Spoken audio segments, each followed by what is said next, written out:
Dum da dum da dum da dum da da da. Dum da dum da dum da dum da da da da.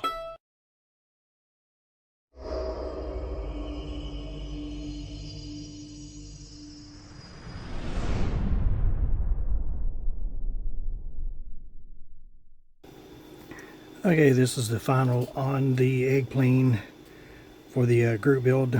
This is the P47.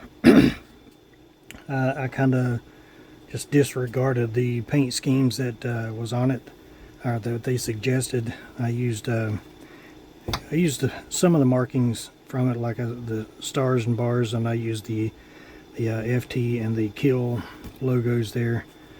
And I did use which I got it glued to the base, but I did use the in theater stripes there. And yeah, it's a pretty fun little kit. Like I said, didn't do anything special, just painted the cowling red and the red stripe on the tail. This is not really any particular plane. I just decided to have a little fun with it and do whatever I wanted here with it. Let me zoom in a little bit more. There we go. But everything was airbrushed, with the exception of the interior green there. And you can't really tell, but there's interior green inside the wheel spats and everything. It's supposed to have bombs on the wings. I was putting them on there, and I just didn't like the way they looked. And I know this is supposed to be like a cartoonish type build, but they just didn't. They just didn't sit right with me. So I just decided to do away with them, and just have a clean build here.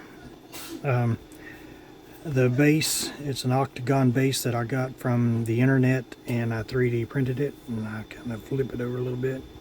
You can see, yeah, I signed it. I do this with all my models, I sign it and date it.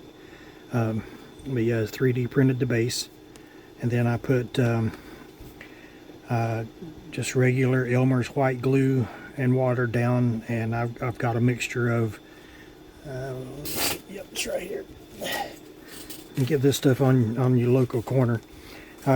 This is just sawdust ground cover that I made several years ago. I've got different bags. I've got browns and greens, and some kind of yellow stuff. But anyway, I put down the glue and the water as you do, and just sprinkled it on.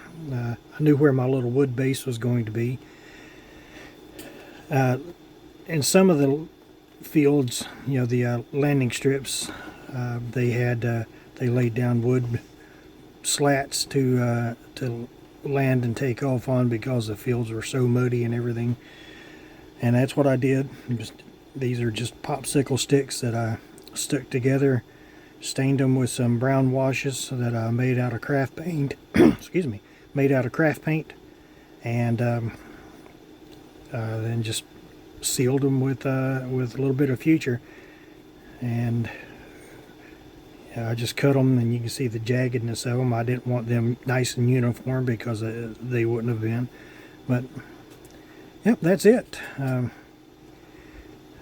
I did the little trick like I always do with my props. Instead of masking them off and spray painting them with the airbrush or what have you, I just dip them. These have a little line on them, so it shows you where the yellow tips are supposed to be. And I got that one there was a little bit over, but I just take my propeller and put a little bit of paint in a cup, and then just dip it in up to the line, and then take it out, spin it around, and do all the tips, and then hang it up and let it dry.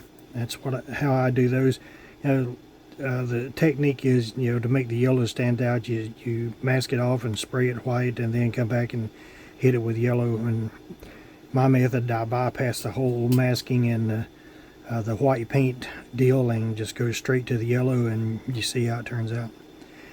But that's it. like I say, it was a fun little kit. I did break one of the landing gear. I think I broke this one. I was trying to get it to sit correctly, and I just could not get that thing to sit. And next thing you know, it snapped between my fingers. So the landing gear looked like it's, I mean, they're in the right position, but they look out front a little too much. But that's the way the notches or the attachment points. They had a little notch to get them right, and there's no way you could turn them around, and get them the other direction. But anyway, it is what it is. So, just thanks for watching, guys, and thanks for letting me, join in on the group build. And just take care, and I'll see you next time.